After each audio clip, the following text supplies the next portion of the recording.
It's such a blessing to be here at Secrets Unsealed, and I'm looking forward to sharing with you the message we have today. I do want to deal with one thing. In the number 3 presentation in our series, I gave a URL, and in spite of my careful reading, I erred. So I'm going to give that again. If you didn't watch that one, then just disregard this. But the URL that goes with the third presentation, Church Leadership in Hermeneutics, is this: https://www.youtube, youtube.com, C-O-M is com, /watch, W-A-T-C-H is that word, then a question mark, then a lowercase v, then an equals sign, then a capital Q, and then the underscore is the next character. And on your keyboard, that's usually where you see the dash. It's the same one. So you make sure you get the underscore, and then you have capital A, lowercase g, uppercase V, uppercase C, lowercase g, lowercase c, uppercase W, uppercase D, and the numeral 0. And if you're still here, we'll go on with the rest. Would you join me in a word of prayer?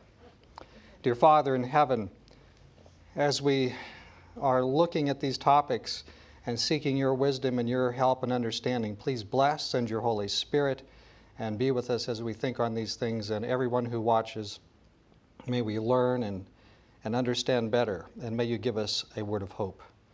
Lord, I ask this in Jesus' name. Amen. Our topic today is Dissolution or Revolution, Church Structure for Faithfulness in the End Time. That's the title I've chosen. And I would like to start by trying to think from God's standpoint for just a few minutes. The Protestant Reformation stalled, and you're raising up a movement. You're raising up a revitalization of the Reformation, a group that will complete the Reformation. You've worked it all out prophetically, but then this question, how do you organize the church for the end time? You see ahead because you have prophetic eye. Your eye is divine. You know the philosophical waves and eddies that will come. You see beforehand the rise of the ascendancy of human reason, of radical individualism. You see the coming of narcissistic, self-served thinking in the final age. You see all these things coming. And out of that froth of self-satisfied, psychedelic, end-time blindness, you are going to raise up a people, not just any people. You are creating a group that will endure through the last age. You're God, you're figuring out how to do this. How do you do it? How do you design that? What do you create? With what thoughts and ideas do you impress these people, this last day test tube laboratory, experimental people? How do you create an organization that will endure crisis after crisis, satanic ploy after satanic ploy? How do you do it? The interesting thing is that, and some aren't going to like this, but we've posed the question and we actually, I believe, have the answer. We don't really have to guess. We know something about our history, and we know how God has led us in the past. His intention is not random.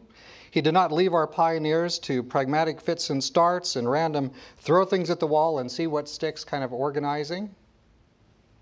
The first Seventh-day Adventists knew quite a bit about church organization. They came out of several different churches. And the system of governance they were led to use was distinct from the systems of all others. There were similarities here and similarities there, but our system is quite distinct. I propose to you that the system that God has given His church that we are presently part of is exactly what He wants us to have for this time. I believe I'll prove that to you. I know the church looks broken, but bear with me. I want to help you to better understand the way your church and my church, the way it's organized. Please withhold your evaluation of what I say until after you've heard it. Then you can reach a conclusion. But I'm going to not only describe to you how your church is organized for faithfulness in the end time, but I want to also spend some time at the end of the talk diagnosing a little bit the present problem and show you something about where the solution might be. So that's where I want to go with you in the remainder of this hour. God has built the solution into his system. First then, our thesis. The present Adventist church structure is a bulwark against cultural compromise. The different sections of the church should be more tightly interlinked with each other, not less. And that, I believe, is the important key point I have for you.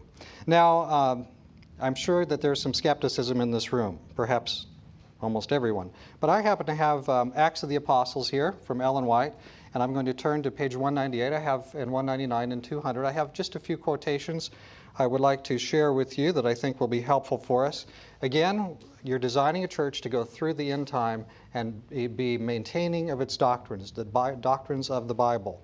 So here's just a few things I'm going to pull out here. Page 198, this sentence: even the best of men, if left to themselves, will err in judgment. Even the best. Who can you think of? If you could name, don't name them, but if you could think of a few people, 2 or 3 fingers, and count them out and say, well, I think this is one of the best, this is one of the best. Surely this person, again, the quotation comes to us, the word, if left to themselves, even the best of men, they will err in judgment. That's what God's contending with. Page 199. The greater the responsibilities placed upon the human agent and the larger his opportunities to dictate and control, the more harm he is sure to do if he does not carefully follow the way of the Lord and labor in harmony with the decisions arrived at by the general body of believers in united counsel. That's interesting to think about when God is designing a church for the end time, this principle. Down the page a little bit further, page 199 again, Ellen White's Acts of the Apostles. May God give every man a realization of his helplessness, his inability to steer his own vessel straight and safe into the harbor. And then on page 200, the longest quote here of these, at the bottom of the page 200.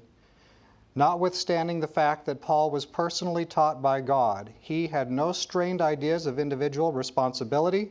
While looking to God for direct guidance, he was ever ready to recognize the authority vested in the body of believers united in church fellowship.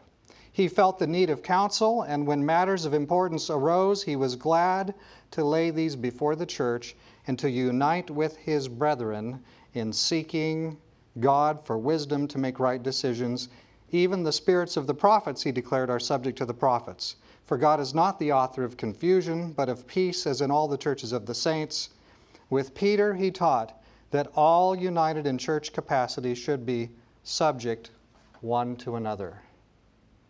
And that's just a small sample, 3 or 4 quotations there for us.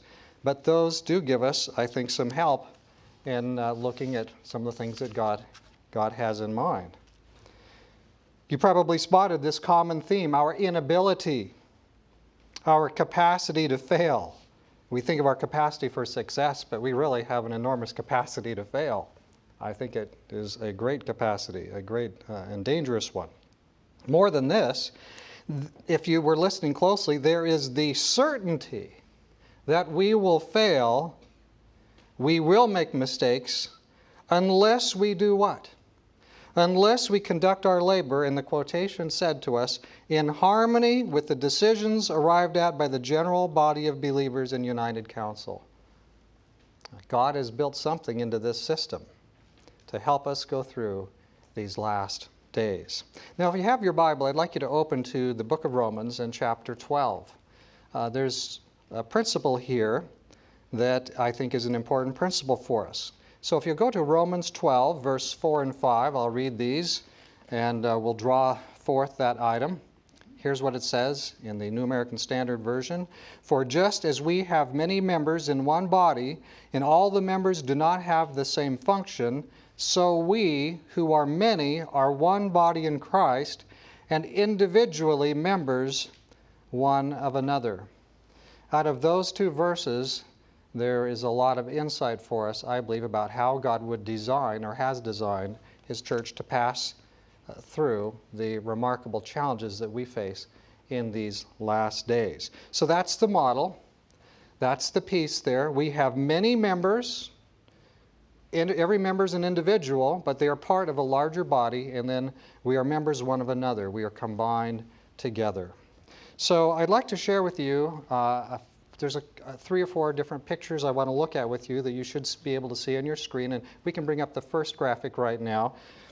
I'd like to put the first of these 3 graphics here. So now this is simple, so I want you to take a look at this graphic. This picture is going to represent the local church, the congregation where you belong. You belong to this congregation, and what do you have? You'll see that it's a very complicated graphic. You have the local church, and then you have the church board. Now I'll go ahead and say right now that this is a simplified, what you're going to see all here is a simplified version here. We're not going to put every nut and bolt here, but it will help us, I think, to get the broader picture. So you have the local church. You are a member of your local church, and what does your local church do to make things happen? You have a church board. The local church elects people to that board. So you have the body of believers. It's made up of individuals, of whole units. You are a whole unit. And so you are, God designed you so that combined in one person, you have the ability to act, to do, to think, to feel. You are a whole. You cannot be subdivided. We could say that you are an integer. We're going to keep it that you are one item. So you are one member of a specific congregation. Now, what are the main components? Well, again, first the members. In the Adventist church, membership is rather strictly a matter limited to the local church level. Your membership is in your local church, and that's a distinguishing part of our system. You are accountable to your fellow Jesus followers, your fellow church members.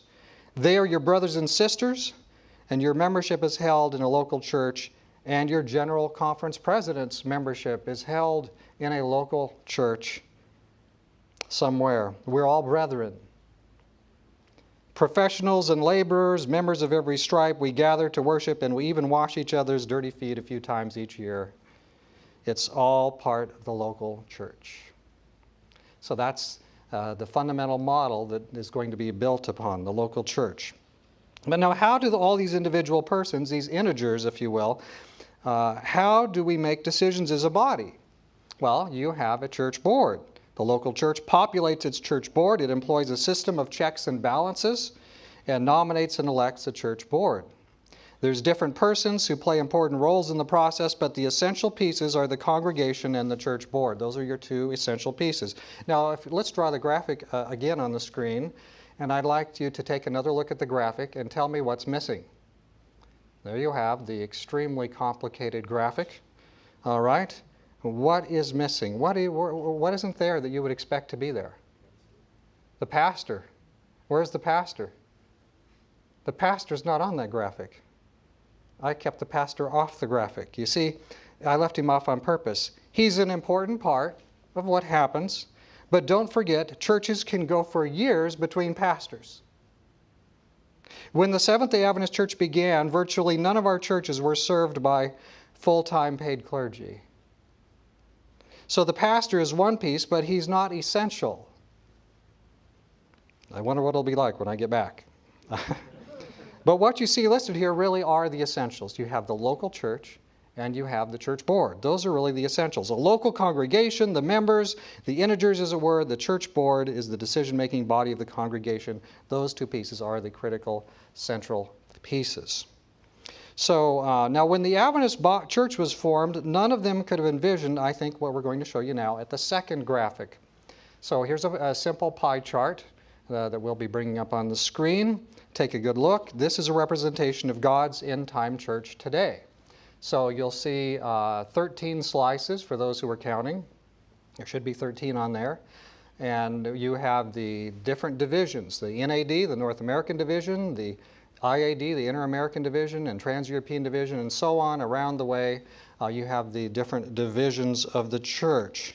We're a global body, and so we have these 13 slices. Now each slice represents a division, and we have this. Do you notice the little quotation there from the church manual? Page 28, the General Conference represents the worldwide expression of the church. What did we read when we read from Acts of the Apostles? Rather, when we read from Romans 12, verse 5, we are members one of another. And so this statement in your church manual is telling us, I think, a very important item for us. The General Conference represents the worldwide expression of the church. So now, do you think of the General Conference as a group of distant people? We are us, and we are not the General Conference, but they're them, and they are the General Conference. Well, if that's the way you think, then I'd like you to think again. Yes, there is a large building in Silver Spring, Maryland, USA, filled with hundreds of workers. But where are their memberships? Do you know that each one of them has his or her membership in a local church somewhere? The General Conference is all of us. We are all parts of one world church. And the world church is a collection of groupings of local churches which are part of the conferences. And all of the local churches combined make up one general conference. The people in the building in Silver Spring are real people, friendly people. They have desks, computers, cell phones, pets, and they go grocery shopping just like you do. Something that might be a difference of some of them compared though with some of us, because we're a world church telling every nation, kindred, tongue, and people about the third angel's message that Jesus has given us, his present truth. The workers there do what they do in the work of God. They do it shoulder to shoulder with people from all over the world. They perhaps have a broader range of nationalities and peoples represented in terms of the people they work right next to than many regular church members would. It's a part of the fact that they are working in the headquarters of the world church. And I believe that's a gift from God, because it's a safeguard to help keep them from becoming trapped in a cultural bubble as just mere North Americans or Europeans or Africans or people from whatever cultural enclosure that they're from. It's easy to be trapped in your bubble, and when you're in your own bubble and all you know are the people that are like you, that live in your same town, and you've never left that town, and you went to school with those people, and that's all you know, it's easy to be trapped in that bubble, and you don't know you're in the bubble. So at General Conference headquarters, there's a broad range of people. These things are not fail-safe, but there are a lot of helps and checks and balances, I think, in it. So if we think of this as the local churches being on the outside pie edges on our graphic again, we have the pie chart. The local churches are on the outside edge, and the people working in the headquarters are kind of at the center of the pie, where all the different nations and kindreds and tongues and people come together. Then we have this chart. So this pie that we have, this second graphic, is the General Conference. It is the world church. This pie is not separate from me and you, but you're on that chart. You're in that pie. You're a part of it. It's not that the General Conference is separate way over the mountain. You and I, we are part of the General Conference. You're not separate from the whole, outside looking in. You're part of the whole, and you have a voice and a vote in the whole. You're part of the mission of the whole, and your life and labor should be aligned to serve the supreme mission of Jesus, to use this end-time church to do the work which God has called us to do. So try not to think about the General Conference as them versus us. We are combined, the churches are combined in conferences, and we are combined in one vast group. So now let's go back to that basic element, the local church, and let's get the first graphic up again of the local church. I'd like to look at that again. You're members of the local church, and you have the church board and the people who are members, the people who the members elect to serve. So now take a good look at our very complicated picture again. And this is the model that you see on the screen. This is the model that the whole church is built on. Local church, setup of individual members. They elect representatives that are the church board, And when they meet together, they have a church business meeting, and they all have a vote in the church business meeting. So this is the way we're set up. All right, so do you remember that? So here's our local church graphic. Well, I'd like to come now to our third graphic, and this is the one we'll spend the most time with. I have a third graphic here that we have put together. I'd like you to look at the bottom row. Do you see those little churches at the bottom row?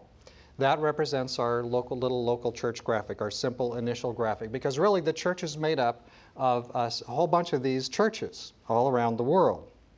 So we have these churches. The whole plan is based on this really simple model. There's a body and there's an elected group of representatives who make decisions on its behalf. So what you see here is the local church, and what is the decision-making body? It is the church board, and so I've simplified that to CB. CB is the church board. Some of you might serve on your church's CB. So you have the local body and you have the church board. You'll see that to the side there. Every local church has a church board. So now if we go up another level, that's the base level, go up a level, and you have conferences. So what we have there, the foundation is the local church, but a grouping of local churches makes up a conference. My conference, the Upper Columbia Conference, has around 110 churches combined in it. And so in this picture, we're just showing 3 churches per conference, just because it would be kind of cluttered to put hundreds of them up there. So a grouping of local churches combined together to form a conference. What is the decision-making body of the conference? Well, it's again modeled on the local church. It has a conference church board, if you will, only we don't call it the church board. We call it the executive committee. I've abbreviated that here on the chart, you see, with E, the letter E and C, executive committee. But it's equivalent to the conference is a church and the executive committee is the church board. So that's what we have. It is roughly the same. So then we'll go up another notch and look at our graphic, and I'd like to talk to you about the unions.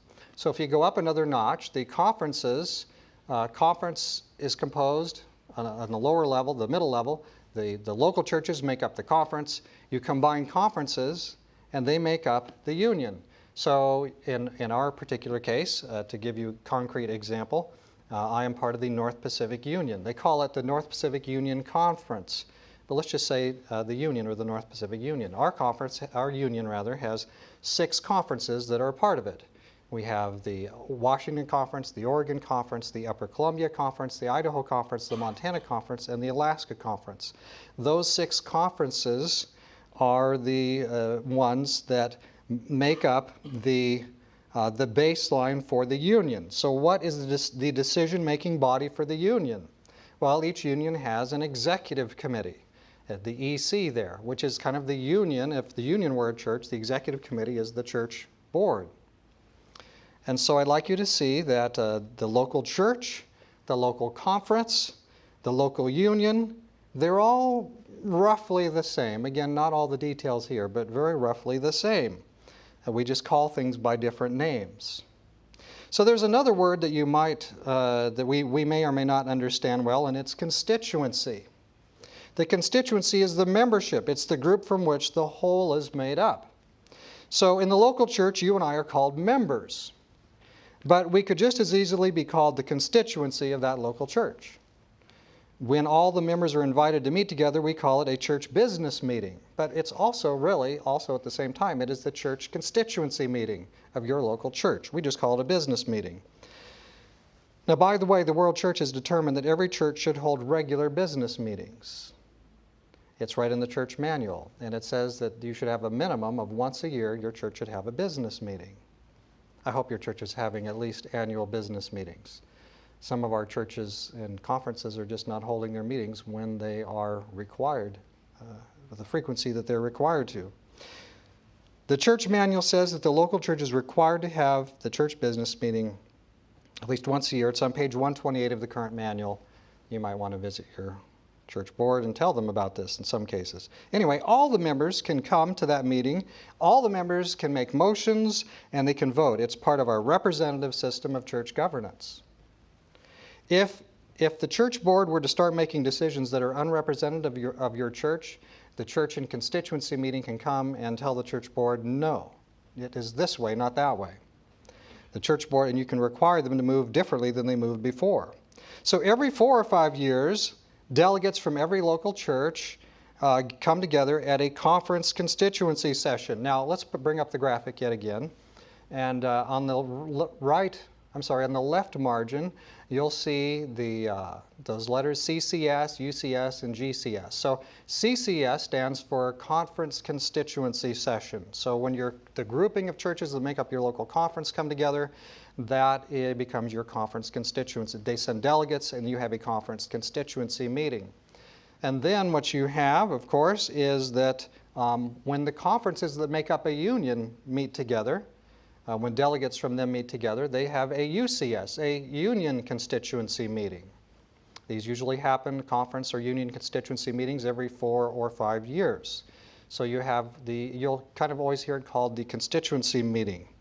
And so unions have a constituency. It's the conferences. In our case, in the Northwest, it's the 6 conferences that make up the North Pacific Union. The delegates from those churches come together, and that's the constituency. Now, this might seem kind of boring and uninteresting, but it may, hopefully, will begin to become interesting just about here.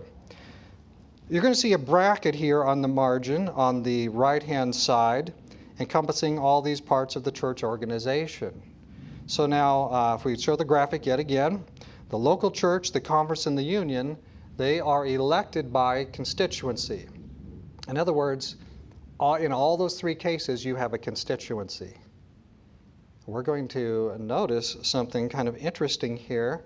So we have the local church level, we have the conference level, we have the union level. Now go up above this and you see something that's a little bit different. You see the general conference up there, and then you see divisions and in parenthesis. What's interesting here is that the general conference is elected directly by something called the GCS. We'll notice in a few minutes. But the general conference doesn't have a direct constituency. The general conference has divisions. Now, you might have thought that there's the local church, there's the conference, there's the union, there's the division, and then there's the general conference. That's wrong. All the division is a branch office of the general conference. The general conference has 13 branch offices, and one's called the North American Division, and one's called the Inter-American Division, and so on, with all 13 of those portions. The NAD is the GC. And again, actually the church at any of these levels is the GC. So what you have is this, but the interesting fact is that the NAD, there's a lot of things that maybe somebody in the NAD might want to do, but they might be unable to do because they have to do what the General Conference only allows them to do. And so you have this interesting difference in this point. So the divisions and the General Conference both have executive committees, but they do not have a constituency. So what do you have here? You say, but divisions are groupings of unions, and each division has its own executive committee. Why do we group them differently? And that's because they don't have that constituency. They are distinct in this way. Now, did you see on the graphic the GCS? Let's go back and bring the graphic up again. Over here, the constituency of the local church is the local churches gather together for the conference constituency. The conferences gather together for the union constituency session. And then you have this mysterious GCS. Well, when the unions gather together for their constituency meeting, we have a name for that. It's called the General Conference Session. And that's the way your church is organized. And the General Conference Session gathers together, and they directly elect the presidents of the divisions and the different officers of the General Conference. So this is roughly how the church is organized. The General Conference Session is the constituency session of the unions. Constituency for the local church, the conference, and the union, but not for the General Conference. Now, hopefully, some of this has not bored you, but you begin to see some pieces fitting together in a way that maybe some haven't seen it fitting together before. This is what one of our historians called the most complicated system of church governance that has been developed. But again, if you look at this and then flip to graphic 1 and look at the local church model, you know what? This super, super highly complicated form of church governance is actually very, very simple. It's all modeled on the local church. You are members, and authority has been distributed to you as members. You have a voice, you have a vote, either directly or through representatives. And this is the way God has put together this church.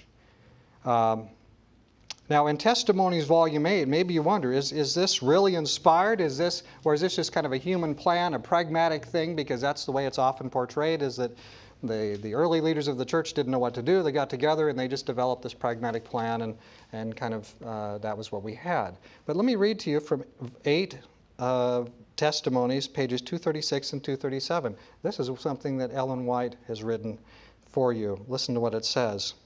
Every member of the church has a voice in choosing officers of the church. The church chooses the officers of the state conferences. Delegates chosen by the state conferences choose the officers of the union conferences, and delegates chosen by the union conferences choose the officers of the general conference. By this arrangement, every conference, every institution, every church, and every individual, either directly or through representatives, has a voice in the election of the men who bear the chief responsibilities in the general conference. And that's interesting to me that she's outlined just more or less what we have. Did God just randomly say, yeah, they're going through the end times, we'll watch and see what they do? No, there's a system here that has a degree of endorsement through the inspired writing. And the church manual makes this observation. In Seventh-day Adventist church structure, no organization determines its own status, nor does it function as if it had no obligations to the church family beyond its boundaries. That's page 27 of the church manual. So that's an important statement, important thing to keep in mind as well. No part of the church determines its own status. Something kind of interesting when we think about the present challenge that the church is facing, because we have parts of the church that are trying to determine their own arrangement. Well, we're such and such a union, and we decide we want to ordain women. Well, the World Church has kept that criteria as a world church thing. The conference or the union can't come along and say, we're going to do what we want about ordination, and we're going to set our own criteria, because what? No part of the church can function as if it had no obligations to the church family beyond its boundaries. That you don't determine your own standing. It's all determined by another part of the church. So this goes against that whole business. All the parts of the church are a whole. There's a oneness. We're all part of the general conference. We are the Seventh-day Adventist Church, singular, not plural. Amen. You have a voice. For many years, I'm afraid we've been guilty of two things. We have trusted too much, and we've been lazy. We've trusted leaders to come along and not be impacted by their culture or other parts of their situation, and that they're just going to do the right thing. And we voted in constituency meetings and said, well, I don't know this list of people we're voting for, but I guess I'll vote for them because everybody else is, and we voted for those people. We don't know what's their experience. And those people become our leaders or conference executive committee members. And there's a lot of good people trying to do a lot of good in that mix of people. But it would be better. In fact, God has made his system of church governance representative. It would be better if you and I knew who we were voting for when we were delegates, and if we knew who we're electing as leaders, and does this person that I'm electing as president or as secretary or as treasurer, whatever it is, does this person aggressively support the world church? I'd like to know that before I press the button and vote for that person. We have been too trusting, and we've been lazy. And the church is in the situation it's in because we're the Laodicean church, and that means a group of people who trust a lot in themselves, and let's just admit it, we're lazy. The church is in its problem. It's all those bad people back there or those mixed up people. No, wait a minute. Church is in its problem largely because we've been too trusting, and we've been certainly too lazy. So I'm looking at the guilty people, and you're looking back at the guilty people too. We're guilty. Church Manual, page 26, says this. This is the current edition. Let's see here. Okay, I'm on the wrong page. Here we go. The Seventh-day Adventist form of governance is representative, which recognizes that authority rests in the membership and is expressed through duly elected representatives at each level of organization, with executive responsibility delegated to representative bodies and officers for the governing of the church at each separate level. You're part of a representative church. You don't have a pope who makes your decisions for you. You don't have a body of 3 leaders. Some churches have 3 main presidents. Some denominations have 12. You know, we've got to follow the apostles' model, so they have 12 leaders. Some have a group of teachers, the magisterium, a group of people like that who are your top scholars and your top bureaucrats, and they make all the decisions for the people. Some churches have a big group of even many more bishops, and they make all the decisions. Seventh-day Adventist Church doesn't do any of those things, because that puts authority through a narrow sieve. We're a little bit less narrow, but it's still a very narrow sieve. If you have one seminary, it's easy to mess that seminary up. If you're the devil and the church says, we're going to have one seminary, boy, does the devil rub his hands together. He says, one? That's easy. That's a piece of cake. So God has done this with His church. He said, I'm going to distribute representation. I'm going to distribute authority to every single member of the body of Christ. So you and I vote in our local church. And every time you have a membership transfer, you vote on it.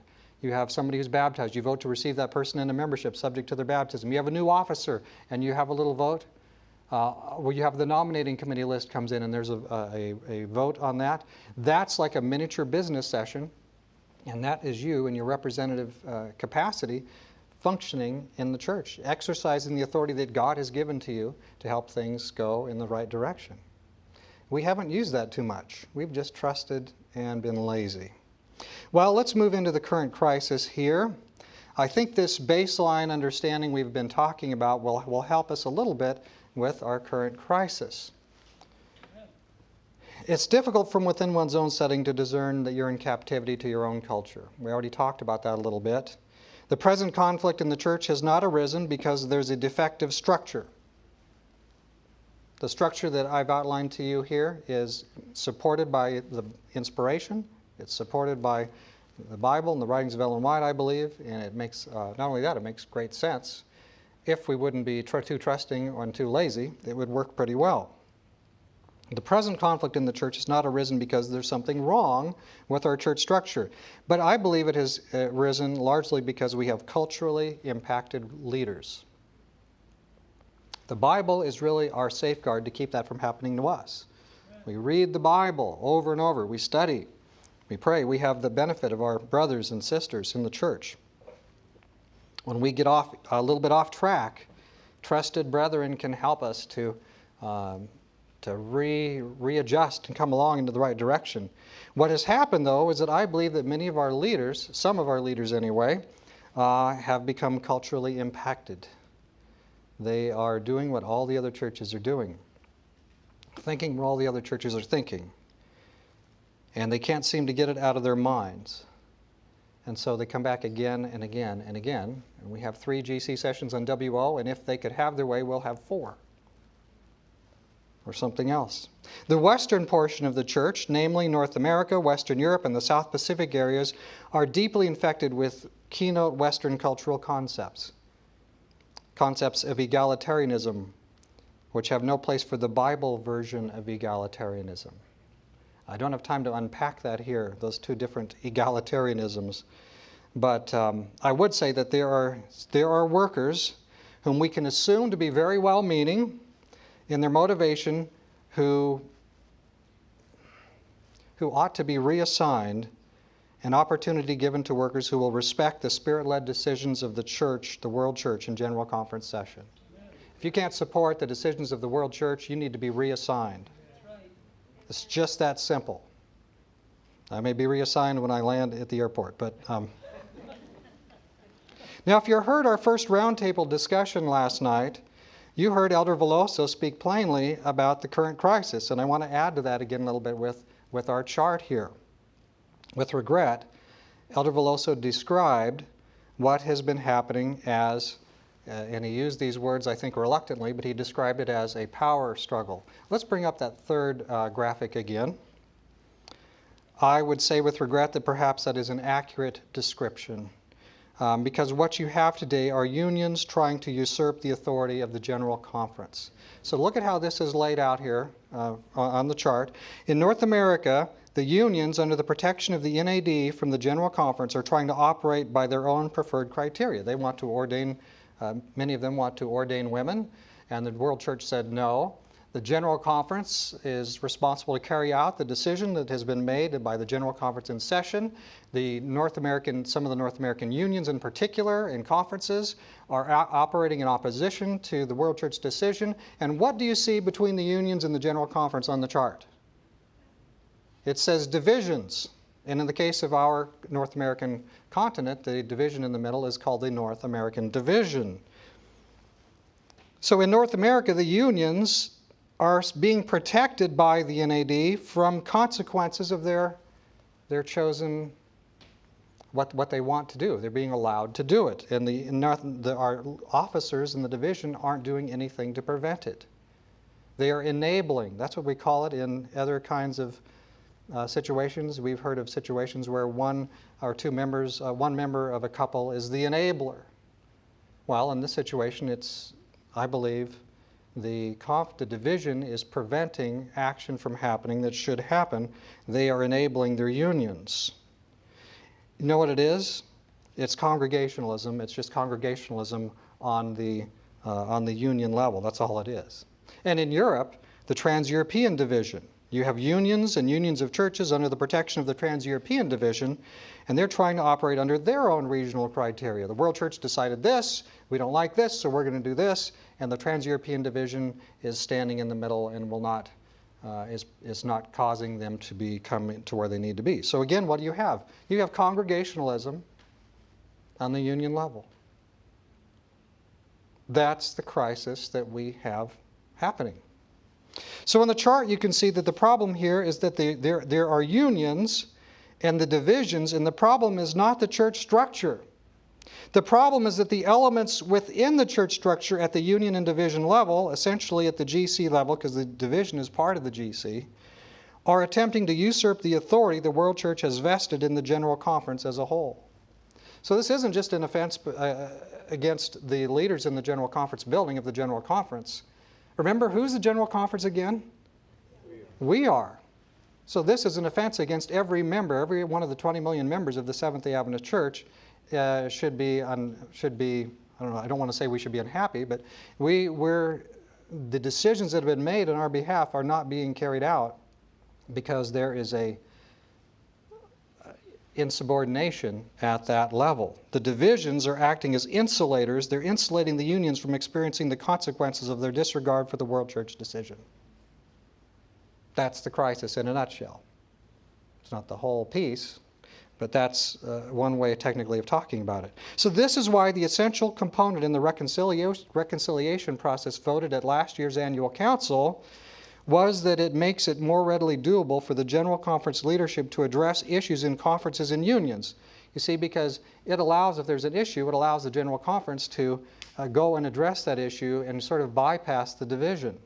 Because what's happening? Nothing wrong with the plan for General Conference, divisions, unions, conferences, local churches.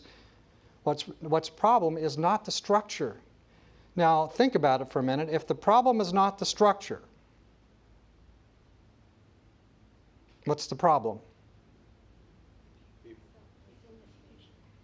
See? Now, anybody who's watching this video, they said it, not me. They said the problem is people. People in those other sections, and I won't comment on that. So, yes, the structure is okay, but there are people in the camp who are not okay. And the church is in a crisis because of it. They're not leading, they're usurping.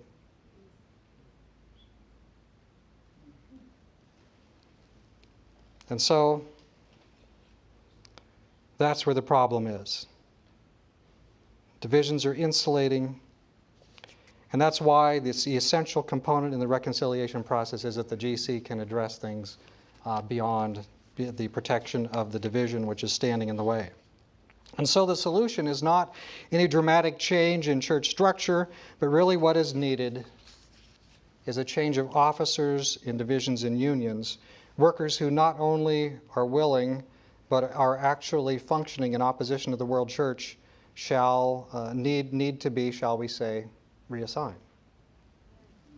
That's the problem, not the structure. God has given us a structure to endure successfully and faithfully through into the end time. Structure is not the problem. In 8 Testimonies, Ellen White told us that was a good structure. Are there challenges and challenges even with that structure? Yes, because guess what? People are involved. Do you have challenges and conflicts sometimes in your local church? Yes. Why is that? Well, Pastor, there's people involved. But God will help us. He wants us to be successful. He's designed us for success. But there do come occasions when there is trouble in the camp. And so there you have an outline of some of these kinds of issues that we face.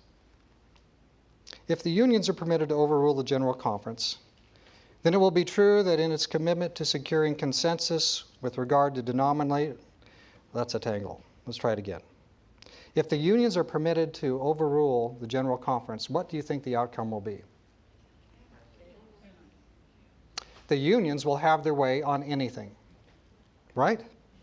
Yeah, the GC will be reduced to a figurehead like one of these European countries where they still have a monarchy, but they just kind of show up for press conferences and passing out ice cream to the serfs. You'll have something like that.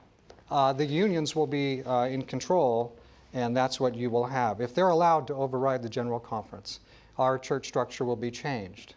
Do you think that will work? Do you think that will last? Do you think it will be successful? Can the church function that way? It will be a change in the very order that God has delivered to us. What would happen? The representative system that God has so carefully given to us will be abandoned, because the unions will be basically the overgrown piece that runs everything. And that's what's happening. The church will have veered onto the path of fragmentation, becoming more loosely bound, and global mission will be damaged, if not eliminated, as a possibility. Because what will happen? Local culture will act as a solvent, and it will become the strong basis for practice. So this division is in North America, and in North America, this is popular right now. What do you think is going to happen at the division level? Oh, we will never do those things. Come back in 4 years and see. What's popular in Europe? What's popular in another division, in this division, and that division? The things that are locally problematic will become the driving pieces. And instead of being one church, will be a set of fragments. Do you remember was it a talk or two ago? The 7 women from Isaiah. Just let us be called by your name. But 7 different women. I think our church would break up into several different pieces if this is allowed to continue indefinitely. And then, of course, that wouldn't last. And then we would truly break up into fragments, completely into fragments. But would the devil be a joyful devil on that day? So I want to suggest a little bit of a solution. Some solutions work quickly, and some take a long time. Some take a medium amount of time. A question, if it's God's church, isn't it okay if it happens quick? Isn't it okay if it takes a medium amount of time? And if it takes years, isn't it worth it to rebuild and restore? Do you think Jerusalem, how long did it take? It didn't happen overnight. It happened rather quickly when Jerusalem was restored. But God has given us a representative system of church government. And in our local churches, we can be active. We can be in our church. We can be involved in what's happening. We can come to the meetings. We can have the ministry of attendance, as I've heard it put lately. Some of us are failing in the ministry of attendance. The church is having a special outreach or a prayer meeting, and we're not there. You're on the church board. The church board's considering something important, and you're not there. You're failing in the ministry of attendance. Church has a business meeting. Oh, it'll just be boring stuff about the carpeting. Well, so I'm not going to give the ministry of attendance. You know what? God, I believe, is calling us to give His church the ministry of attendance. Let's be in our local churches. When elections come and you get a phone call, hey, the nominating committee believes that God is calling them to ask you to serve as the Sabbath school superintendent. Then give the ministry of service. Say, I am honored by this. Even you might say, I really didn't want to be the Sabbath school, in the Sabbath school department that way. You know what? Give the ministry of service. Amen. If there's anybody from my churches watching, I have 2 nominating committees running right now, so I really wasn't planning to say it this way, but this is for you as well. Give the ministry of attendance, give the ministry of service. When your church, your conference has a constituency meeting coming up, what should your church do? You should find out how many delegates your church gets. You should elect as delegates people in your church who are serious about being Jesus-following Seventh-day Adventist Christians. You should elect as delegates people who are serious about supporting the world church that God has entrusted to us. Give that ministry to God through His church. Elect yourself some delegates. And those delegates should be people who will go to the meeting, go to the constituency meeting and be present. They should be people who are willing to be bold and sound like jets going overhead. They should be people who are willing to work and serve and have sit through some meetings that maybe are boring sometimes. You know what? Give it the ministry of attention, even if it seems boring, because it's God's church. It's God's end-time church. It's God's end-time Seventh-day Adventist church. And I want to be a part of it, don't you? Hear, hear. And I am a part of it, aren't you? Amen. That's right. So then why would I sit by and be a lazy, overly trusting person and let it spiral down in flames? It's not going to happen. Amen. It is not going to happen. Join me in helping it not to happen in your church, in your conference, in your union, in your division, in your general conference. God has given us a representative form of church governance. The title of this talk is Dissolution or Revolution. And that's what we face. Either working with the plan God has given us as one church, or letting the body become misshapen and have subsections of the church usurp authorities designed to be granted only to the general conference. Those are our 2 choices. If there's no intervention by actual leaders, the church faces dissolution. Not instantly. But if leaders will lead, and if members will become much more involved in decision-making in their church, their conference, their union, then there can be, and we want to be hesitant to use this word, but there can be revolution. Revolution in the church. God has given us the structure needed for the end time, but the workers must be faithful. Faithful leaders, faithful General Conference Executive Committee members, faithful officers, faithful local churches. Is it too much to think about that? Is it too much to do that and invest ourselves so that things are that way? This choice stands immediately before us, and I pray that God will help His remnant people. May God help us, and let's pray and see what happens. And let's be active and about our Father's work and see what happens. I want to take this opportunity to thank everyone who is tuned in to this special symposium on Scripture, church structure, and the path to unity. We really do appreciate you tuning in. We also appreciate the questions that have come in for our panel discussion. I would like to take this opportunity to share with you some valuable materials that we carry here at Secrets Unsealed. If we don't carry them, I will mention it to you. You'll have to get them some other places. But I'd like to share with you some of the materials that we have available, as well as materials that I have written and prepared through the course of many years of this discussion. First of all, I would like to mention the book, The Tip of an Iceberg. This book was written by C. Raymond Holmes, a good friend. If there is one book that I would recommend everyone to read above all other books, it would be this one. Even though it was written in 1994, it is so clear on the issues, particularly the issue of hermeneutics, or how we interpret the Bible. Way back there, 23 years ago, Dr. Holmes discerned all of the deep issues that are facing the church today. This book is presently out of print, but Secrets Unsealed is negotiating to reprint this book and make it available. So stay tuned about this book. Once again, The Tip of an Iceberg by C. Raymond Holmes. Then, I believe it was in 1999 that the Andrews University Theological Seminary published the book Women in Ministry.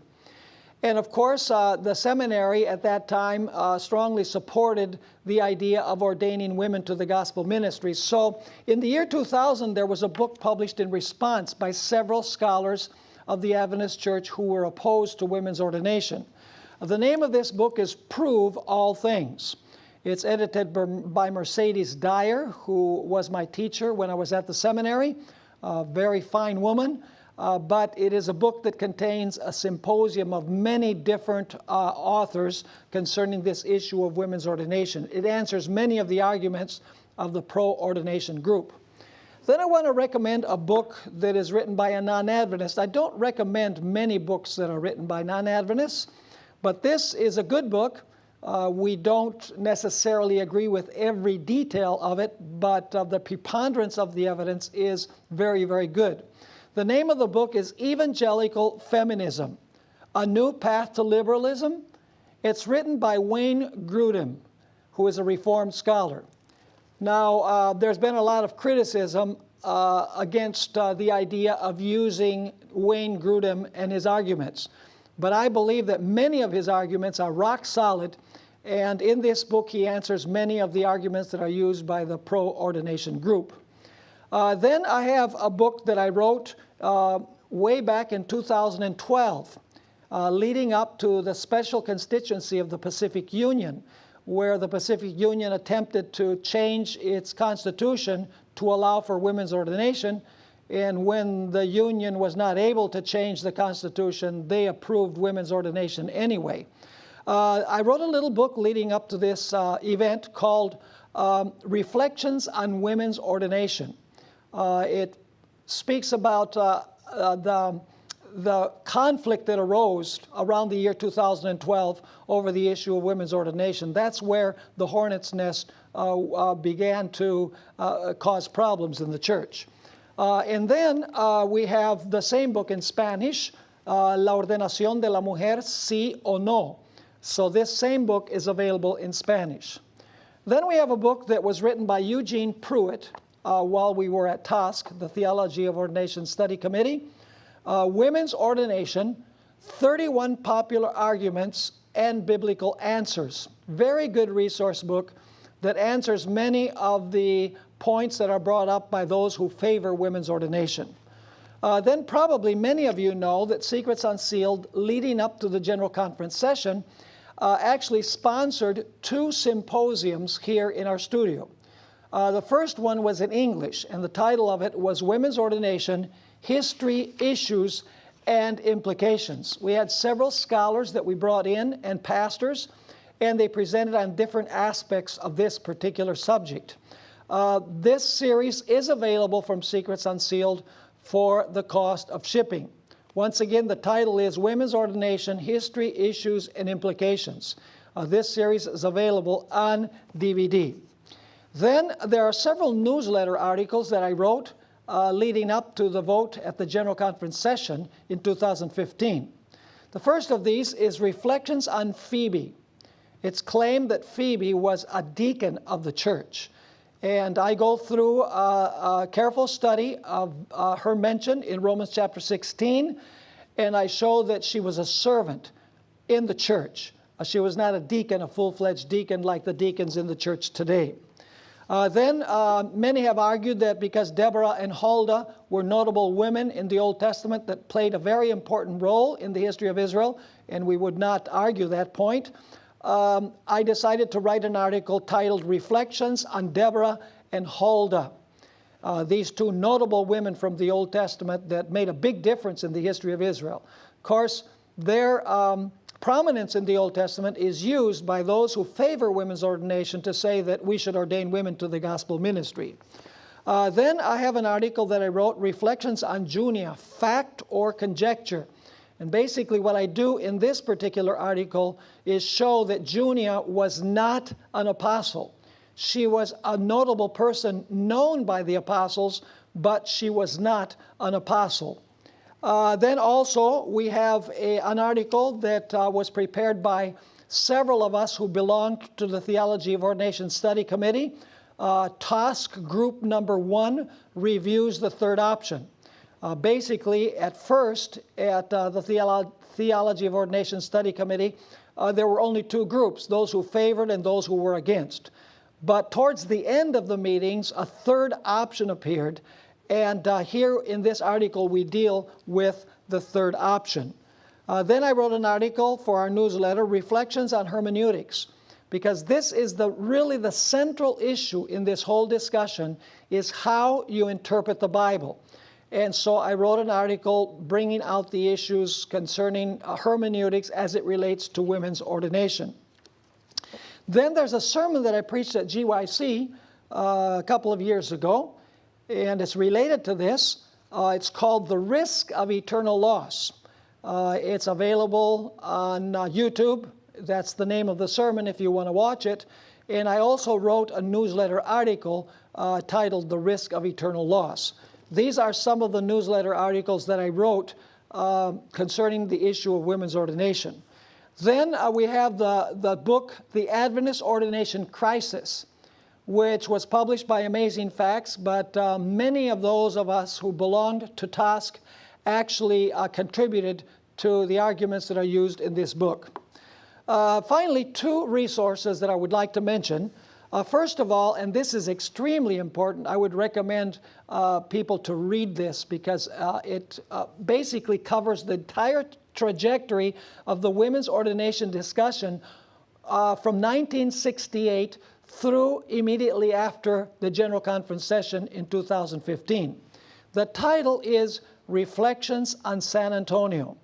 This is an extremely important article because it shows the different strategies and political moves that were made to attempt to approve the ordination of women to the gospel ministry. I would highly recommend that you read this rather long article in this newsletter.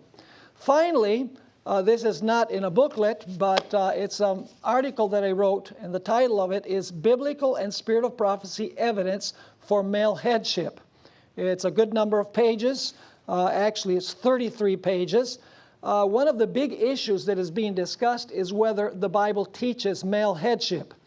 And I believe that this document proves beyond a shadow of doubt that headship not only exists after sin, but headship existed in the Garden of Eden before sin. The idea of headship goes all the way back to eternity past. And so these are some of the resources that are available from Secrets Unsealed. Now you probably are wondering how you can get the newsletter articles, for example, that I have mentioned. Basically, all you have to do is click on Resources. Go to secretsunsealed.org, our website, click on Resources, and then go down to where it says Newsletter Articles. And you click there and you'll find all of the articles that are in our newsletters, not only on women's ordination, but also on other issues. I would like to just mention in closing that if you want this article on headship, that also is available there on our website, secretsunsealed.org. We carry all of these materials with the exception of the book Evangelical Feminism by Wayne Grudem. You would have to get that online or get it at an evangelical bookstore.